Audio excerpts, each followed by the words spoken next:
mereka itu ngomong, si Habibur Rahman tepatnya, bahwa udah clear kok, nggak akan ada pelanggaran. Nyatanya pelanggaran. Mengakui gitu loh kalau memang ada kesalahan. Karena nggak mungkin toh kemudian Bawaslu ini ngarang-ngarang ada kesalahan. Apa yang dilakukan oleh tim kampanye Prabowo Gibran ini semacam tidak menghormati hukum. So Bawaslu nggak perlu takut, rakyat bersama kalian. Halo dulu, gue Ahsan.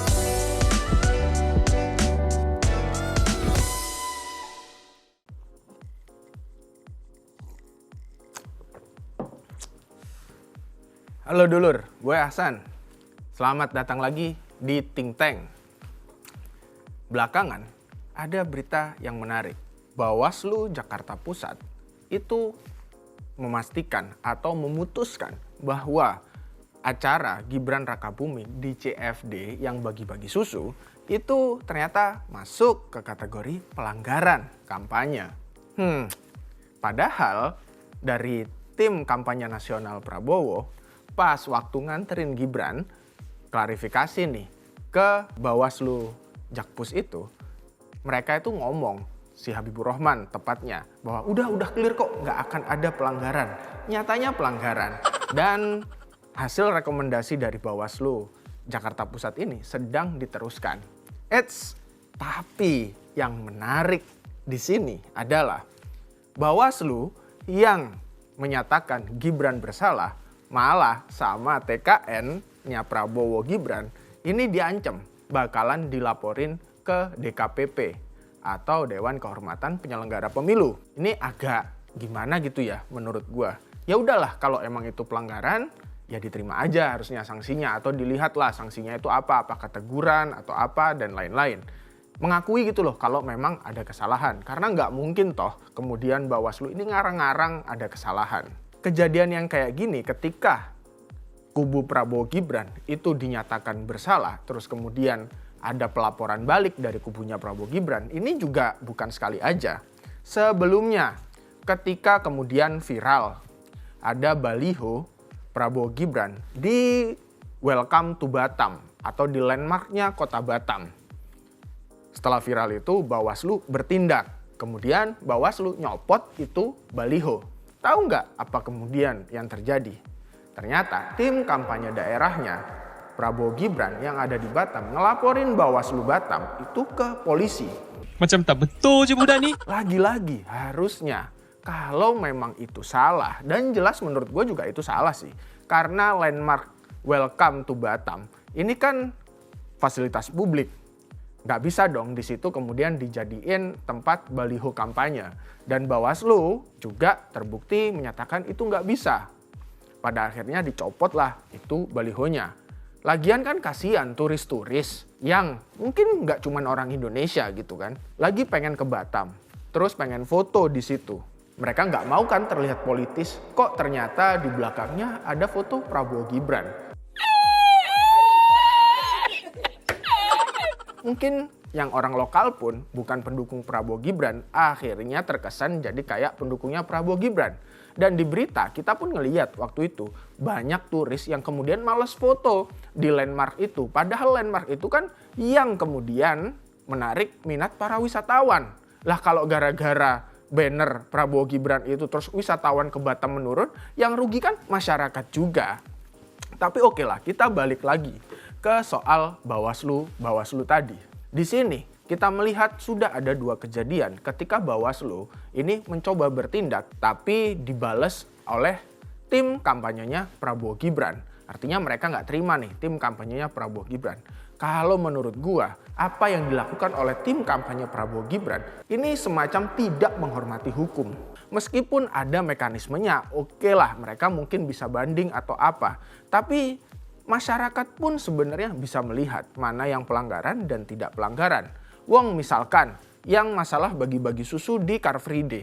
Ini jelas bahwa di Car Free Day bahkan tidak di masa pemilu aja. Itu ada peraturannya. Tidak boleh ada kegiatan politik. Tapi Gibran malah melakukan kegiatan politik dengan bagi-bagi susu.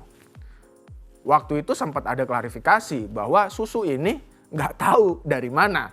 Lalu juga belakangan beredar juga ada Gibran ketika ditanya itu Jawabnya, dah ya, artinya tidak menjawab apapun. Ya, whatever lah alasan dari Prabowo Gibran. Yang jelas ketika Bawaslu sudah mengusut itu secara hukum, secara ketentuan aturan di pemilu dan menemukan itu bersalah, harusnya ya dihormati saja gitu loh, diakui. Toh orang salah yang mau memperbaiki diri itu lebih baik daripada orang salah nggak mau ngaku salah. Kayak lagu dangdut itu tuh, wong salah ora gelem ngaku salah.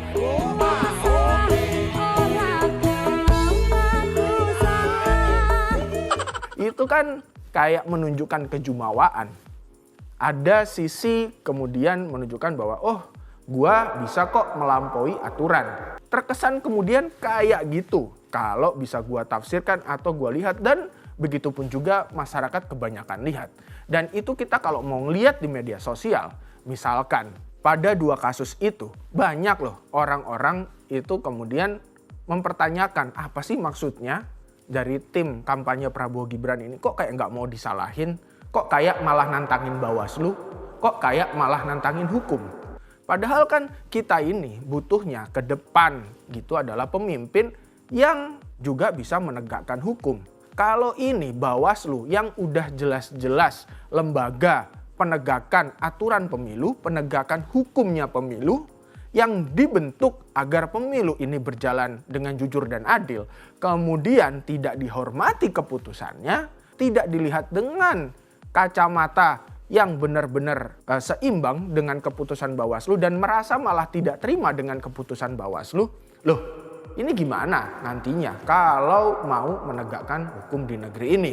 Kalau sekarang aja hukum udah dipandang miring sama mereka. Udah kayak dianggap nggak ada, seolah mereka ini selalu benar.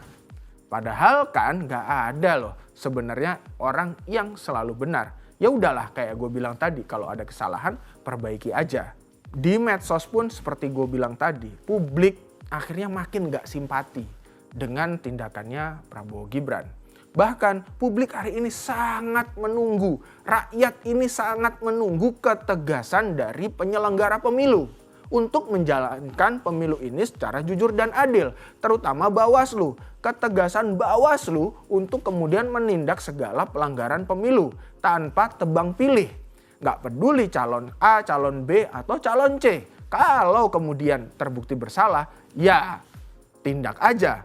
Dan rakyat hari ini kemudian juga melihat bahwa memang Bawaslu terutama nih sebagai yang mengawasi pemilu agak ada takut-takutnya dikit lah. Kayak misalkan waktu itu di acara abdesi yang didatengin Gibran. Meskipun banyak masyarakat kemudian menyoroti bahwa itu pelanggaran dan emang ini kelihatan jelas gitu loh. Melanggar undang-undang pemilu. Bahwa aparatur desa itu nggak bisa mengungkapkan dukungan. Tapi toh hasilnya anti klimaks. Kasus itu dianggap bukan pelanggaran. Sampai di sini gua dan banyak rakyat lain kemudian sangat pengen Bawaslu ini lebih bertaji. Penyelenggara pemilu, pengawas pemilu ini lebih tegas. Jangan karena calon tertentu itu masih ada backup penguasa atau yang lain-lain kemudian jadi takut. Nggak kayak gitu. Karena kalian ini diberi mandat oleh rakyat. Jadi Bawaslu jangan pernah takut untuk menindak pelanggaran di pemilu. Termasuk pelanggaran dari kubu Prabowo Gibran. Nggak perlu mundur, rakyat ada di belakang kalian kok. Rakyat siap untuk kemudian membela kalian. Artinya di sini Bawaslu cukup bekerja sesuai dengan koridor hukum yang berlaku. Sesuai dengan tugas yang diamanahkan ke Bawaslu untuk mengawasi pemilu berjalan secara jujur dan adil. Untuk menegakkan aturan pemilu setegak-tegaknya. Menghadapi yang sekarang kayak Bawaslu Batam yang dilaporin ke polisi oleh tim kampanyenya Prabowo Gibran, atau Bawaslu Jakarta Pusat yang kemudian hari ini katanya bakalan dilaporin ke DKPP. Gak perlu takut Bawaslu, yakinlah kalian tuh benar. Dan rakyat juga melihat kok kalau keputusan kalian itu benar. Pemilu ini bukan sekedar ajang cari kekuasaan, tapi pemilu adalah pintu untuk menuju lembaran baru bangsa Indonesia yang lebih unggul, Indonesia Raya yang lebih sejahtera. Dan untuk itu pemilu tidak boleh berada dalam kungkungan elit saja, apalagi tekanan-tekanan elit dan kekuasaan yang membuat perjalanannya menjadi timpang, yang membuat pemilu tidak lagi adil, yang membuat pemilu penuh kecurangan dan tidak jujur.